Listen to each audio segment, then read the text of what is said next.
everyone, my name's Gabrielle and today we're going to go through everything you need to know about the midterm. We have broken this video down into 3 parts, which are firstly what to do before the midterm exams and how to study for them, secondly what you should do during the midterm break, and thirdly what you should do when you're back to school after the midterm. Here are the timestamps to each part of the video so you can find exactly what you're looking for. So let's get started.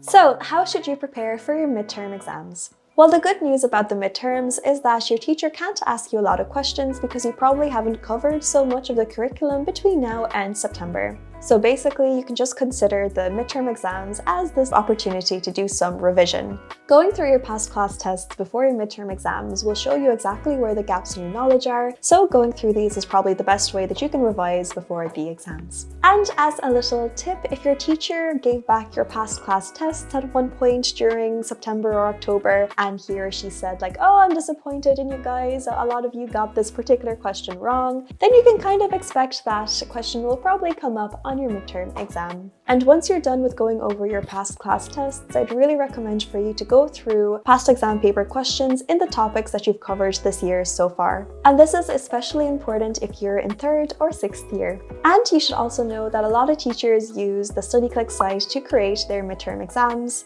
This is because we have categorized all of the past exam paper questions into neat topics. So if you want to feel prepared for the midterm exams, be sure to go through some of our questions by topic pages. And my final tip, which is a little bit cheeky, is to just ask your teacher what is going to come up on the midterm exams. I feel as though if you come up to your teacher and just say like, Miss, what's going to be on the test? Your teacher is not going to like tell you. Tell me!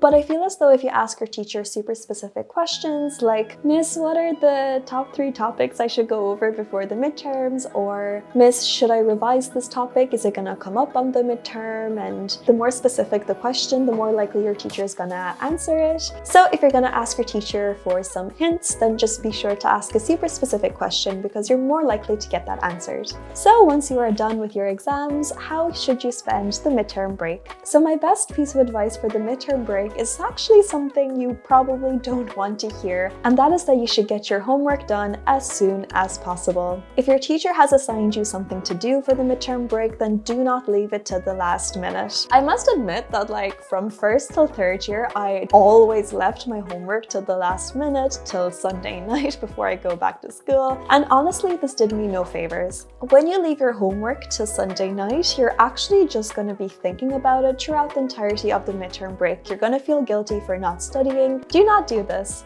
My best recommendation would be to just go to a library on a Saturday or a Sunday as soon as the midterm break starts and just get everything done then. It will feel amazing to be over and done with everything and then you can relax. So this brings me neatly onto my next piece of advice, which is to actually take a break during the midterm. A lot of people will tell you to just like wake up super early every single day of the midterm, get loads of study done throughout the week, and then you'll be feeling great about it when you're back to school the next Monday. Like, I would actually really recommend against studying during the entirety of the midterm break because that is just a really good recipe to burn yourself out.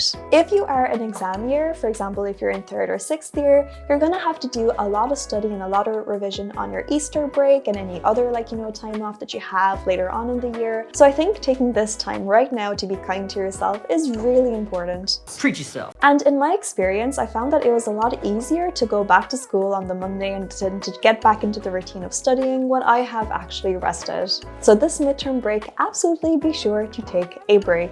But this isn't me saying that don't do any study if you feel like it, because you can absolutely take this time to do some revision, but just don't go overboard, don't burn yourself out. And if you are going to study, then I'd really recommend looking into some fun study methods. For example, instead of doom scrolling on your phone as soon as you wake up in the morning, you can just go onto Studyclix and do like a quiz in some topic that you're struggling with, or you can turn your flashcards into like a fun game whereby you have a bunch of sweets or like chocolates and stuff, and like for every 5 flashcards you get right, treat yourself with a little piece of chocolate. Treat yourself. Like, just make studying fun and enjoyable. We've made a whole video on how to turn study into a game. I'd really recommend checking that out, and we'll leave a link in the description box below. below. So moving forward, here is what you need to know after the midterm break, basically what you need to do between now and the Christmas exams. So firstly, if you don't have this already, I'd really recommend for you to set up some sort of study schedule or study routine. This can be anything from deciding on how many extra hours you want to do of study per week, or setting specific times of the week to do some intensive study sessions. Creating a study routine or plan now is really important because it can really help you to stay motivated coming towards the Christmas exams in December. I personally found it really difficult to study in December just because, it's so cold and miserable outside, you don't want to do anything but like sleep and drink hot chocolate. So creating a routine now is really important because it can help to keep you motivated when you don't want to study, which will be the case in December, trust me. By the way, we already have a video on our channel going through how to make a study schedule, and I will leave a link to that in the description box. And be sure to leave a like on this video so that you can find all of the resources we've linked below much easier when you're looking for them.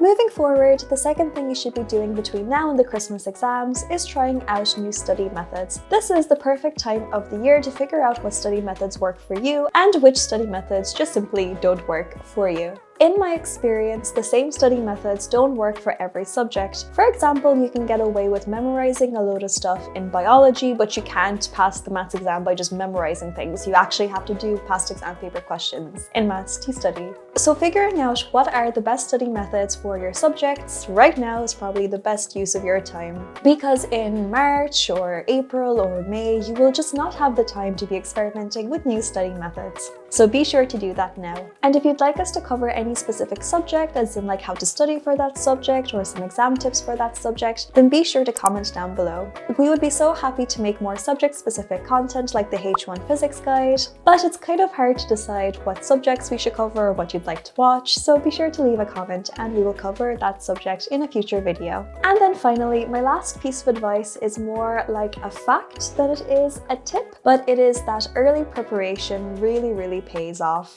Starting to properly study after the midterm break will be such a huge benefit for you come the Christmas exams or a junior cycle or leaving cert. Basically, finding the right study methods now, having a study routine, and starting early is probably the best thing that you could do for your future self. Especially if you're doing the junior cycle or the leaving cert exam soon. Your future self will really thank you for starting sooner rather than later. And so if you want to be as prepared as possible, I'd really recommend subscribing to this channel for more leaving cert and junior cycle content like this. I hope this helps and best of luck with the study.